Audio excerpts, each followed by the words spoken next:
안녕하세요. 부기닐링입니다. 오늘 영상 올릴 책은 멘탈을 회복하는 연습입니다. 지은이, 데이먼 자하리아데스.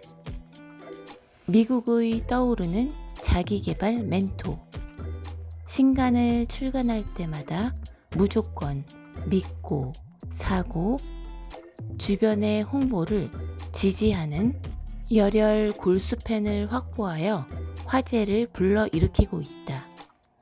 그가 기존의 자기계발 멘토들과 차별화되는 지점이 있다면 바로 개인적인 경험이나 연구 결과가 아니라 철저히 이론과 실천을 중심에 둔다는 데 있다.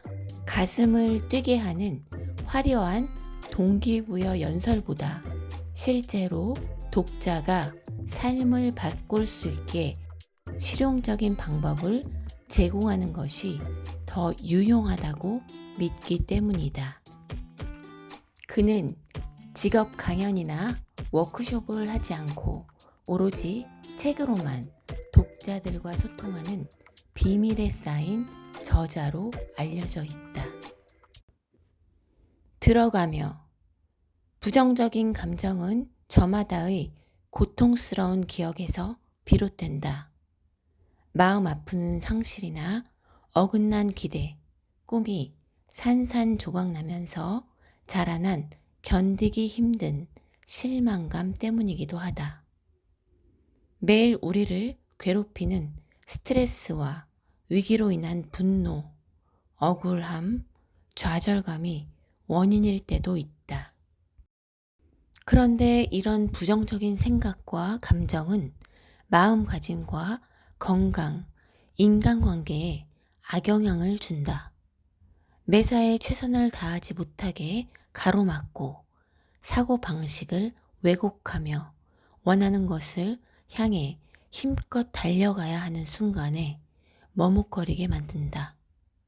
절망적이고 패배주의적인 태도는 행복과 성공으로 가는 길에 걸림돌이 되어 삶의 질을 떨어뜨린다. 그렇기 때문에 멘탈 회복을 향한 첫 번째 단계는 마음의 짐이 되는 좌절감, 후회, 고통스러운 기억과의 결별이다. 마치 족쇄처럼 나를 붙잡고 있는 것들을 끊어내면 감정적 자유를 경험할 수 있다. 이 자유는 우리의 행동과 선택, 자아를 인식하는 수준은 물론 주변 사람들과의 관계에도 영향을 미친다. 홀가분하게 현재에 집중해서 충실히 살아갈 수 있게 만들어준다. 즉, 내가 진정으로 중요하게 생각하는 일에 100% 집중할 수 있다.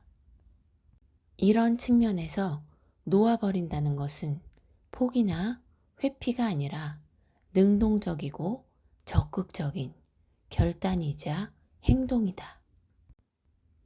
내가 이 책에서 말하는 멘탈 회복을 위한 놓아버리기라는 개념은 마음에 빌붙어 사는 슬픔이나 괴로움, 심적 부담, 부정적인 생각 등에 대한 무집착, 즉 집착이 없는 상태를 말한다.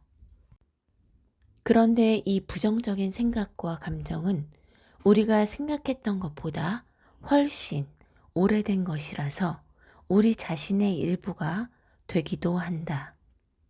그 시점이 되면 이들을 분간하기가 매우 어려워진다. 혹은 분노와 후회, 정서적 고통을 넘어섰다고 생각했는데 사실은 깊은 내면까지 파고 들어가 마음의 풍경 안에 이미 자리 잡고 있을지도 모른다. 놓아버리기란 쉬운 일이 아니다. 그러나 너무 겁먹지 않기를 바란다. 지금 우리의 발목을 잡는 정신적, 감정적 방해물들을 극복할 수 있도록 그래서 다시 멘탈을 회복시켜 힘차게 앞으로 나갈 수 있도록 실행 가능한 기술과 전략에 집중하려 한다.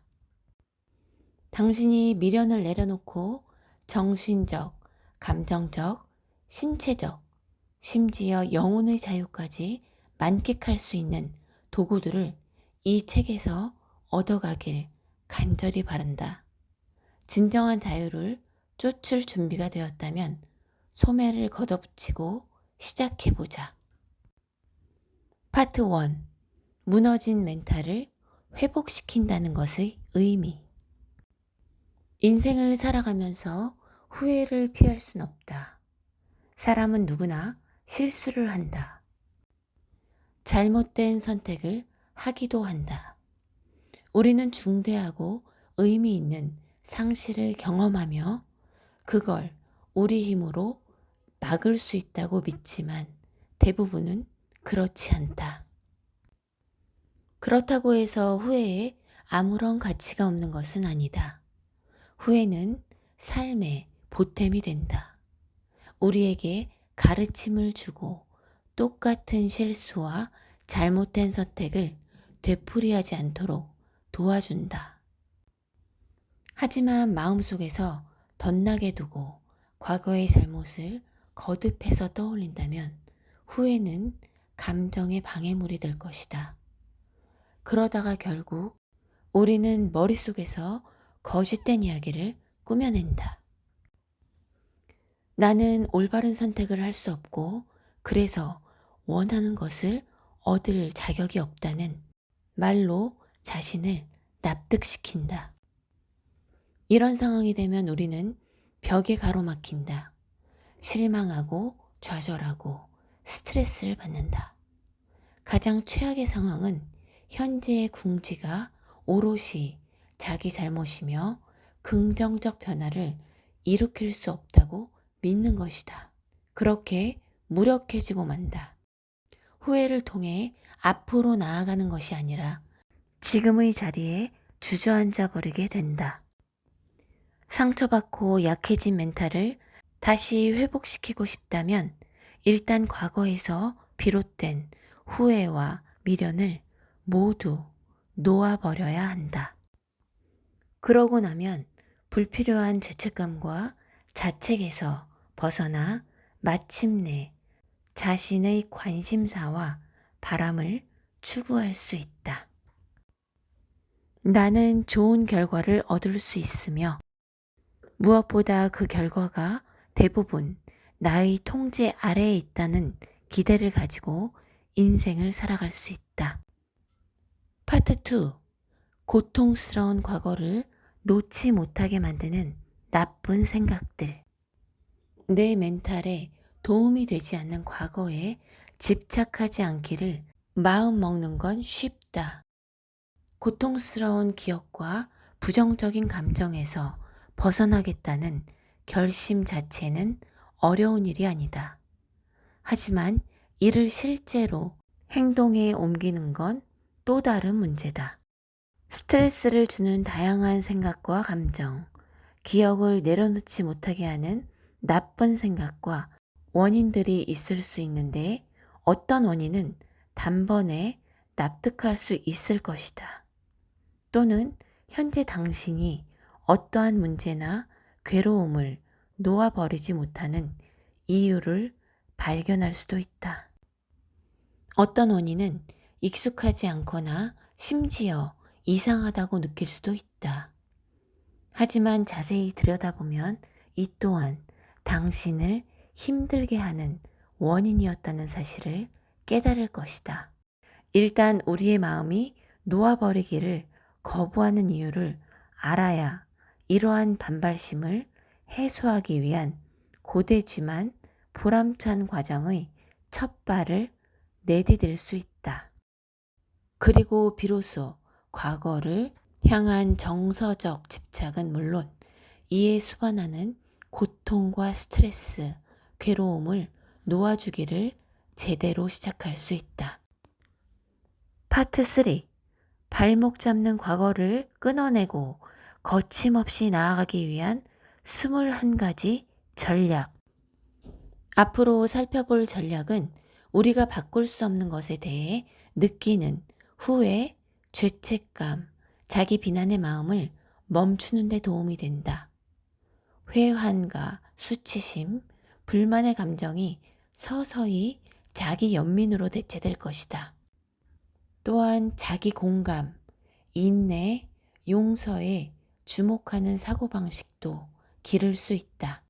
궁극적으로 비참함과 상심을 안겨주는 기억을 놓아버리기 위해 필요한 용기를 끌어모을 수 있도록 도와준다. 그렇게 할 수 있다면 마침내 우리는 미련을 버리고 마땅히 누려야 할 새로운 삶을 개척하게 된다. 전략 1. 오늘부터 과거를 놓아버리겠다고 선언한다. 어제는 되찾아야 할 나의 것이 아니지만 내일은 이기든 지든 나의 것이다. 전략 2. 감정의 영향력이 어느 정도인지 파악한다. 집착하고 있다는 사실을 인지하지 못하면 어떤 것도 내려놓을 수 없다. 당신의 약점을 인정하고 그것이 당신의 가장 큰 장점으로 바뀌는 모습을 지켜보라. 전략 3. 부정적인 감정의 배출구를 찾아 기분을 바꿔준다. 원망에 집착하는 건 경멸하는 사람에게 당신의 머릿속을 아무 대가 없이 내주는 것과 같다. 전략 4. 나의 욕구가 충족되고 있는지 확인한다. 모든 도덕적 판단은 긍정적이든 부정적이든 충족되지 않는 자기 욕구의 왜곡된 표현이다. 전략 5. 내 삶의 목적을 찾는다. 인간 존재의 신비는 단순히 살아있음에 있는 것이 아니라 삶의 목적을 찾는 데 있다. 전략 6. 지금 너무나 고통스럽다는 사실을 인정한다. 현재의 힘을 이용할 수 없는 한 당신이 경험하는 모든 감정적 고통은 내면에 살아 숨쉬는 고통의 잔재를 남긴다. 전략 7. 후회 속에서 미래를 위한 통찰을 찾아낸다. 미련을 버리는 과정에서 당신은 과거로부터 많은 것을 잃겠지만 진정한 자신을 발견하게 될 것이다. 전략 8. 이상적인 자아는 환상에 불과하다는 사실을 인정한다. 당신이 저지른 영광스러운 실수를 포용하라. 전략 9. 자존심을 굽히고 인간의 불완전성을 받아들인다. 자존심은 배고픔, 갈증, 추위보다 더 큰 대가를 치르게 한다. 전략 10. 죄책감과 수치심이 아무 도움이 되지 않음을 인정한다. 수치심은 우리가 변화할 수 있다고 믿는 바로 그 마음을 좀먹는다. 전략 11. 타인의 생각을 신경 쓰지 않는다.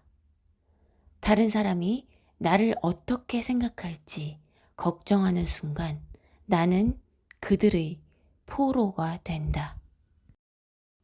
전략 12. 모든 사람을 행복하게 하려고 애쓰지 않는다. 다른 사람에게는 예스라고 말하면서 자기 자신에게는 노라고 말하지 말라. 전략 13. 행복해져야 한다는 강박을 내려놓는다. 행복은 멋진 척하기와 비슷하다. 애쓰면 애쓸수록 더 얻기가 어려워진다.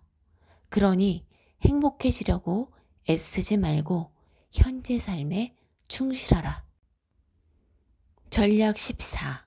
의사결정 과정에 문제가 없는지 따져본다. 삶은 선택의 문제다. 그리고 그 모든 선택이 지금의 당신을 만든다. 전략 15. 게으름의 늪에 빠진 것은 아닌지 확인한다. 시간은 공짜지만 값을 매길 수 없을 만큼 귀하다. 시간은 가질 수 없지만 이용할 수는 있다. 시간은 저축할 수 없지만 소비할 수는 있다. 그리고 한 번 놓쳐버리면 다시는 되찾을 수 없다. 전략 16. 한 줄이라도 감사일기를 쓴다. 현명한 사람은 가지지 못한 것에 슬퍼하지 않고 가진 것에 기뻐할 줄 안다. 전략 17. 남 탓하는 버릇을 버리고 문제 해결에 집중한다. 우리 인생에는 크게 두 가지 선택지가 있다. 주어진 환경을 있는 그대로 받아들일 것인가, 아니면 바꾸겠다는 책임감을 가질 것인가. 전략 18. 모든 것을 통제할 수 없음을 인정한다. 내 마음대로 할 수 있는 건 나의 마음뿐이며 외적 요소는 통제할 수 없다. 이 사실을 깨달으면 용기를 얻을 수 있다. 전략 19. 인간관계에 점수를 매기지 않는다. 기쁨에 도달하기까지 가장 큰 걸림돌은 분노다. 전략 20. 불필요한 헌신을 하지 않는다. 모든 일에는 우선순위가 있고 우선순위가 낮다고 생각하는 일이나 역할에는 헌신의 정도를 조절할 수 있다. 아주 간단하다. 싫어요를 더 자주 말하면 된다. 우선순위가 높은 일에 충실하되 정서적 건강관리를 위해 충분한 시간을 남겨놓는 식으로 삶의 방향을 수정할 수 있다. 전략 21. 상대방은 물론 나 자신을 용서하는 법을 배운다. 자기 자신을 용서하는 건 결코 쉽지 않다. 자기 잘못을 눈감아 주기가 어려운 이유는 마음속 깊이 나는 완벽해져야 한다 라고 믿기 때문이다. 우리는 자신에게 터무니없이 높은 기준을 제시한다. 실수할 여지도 주지 않는다. 자신의 실수를 용서하는 건 나약한 사람이라고 생각하기 때문이다.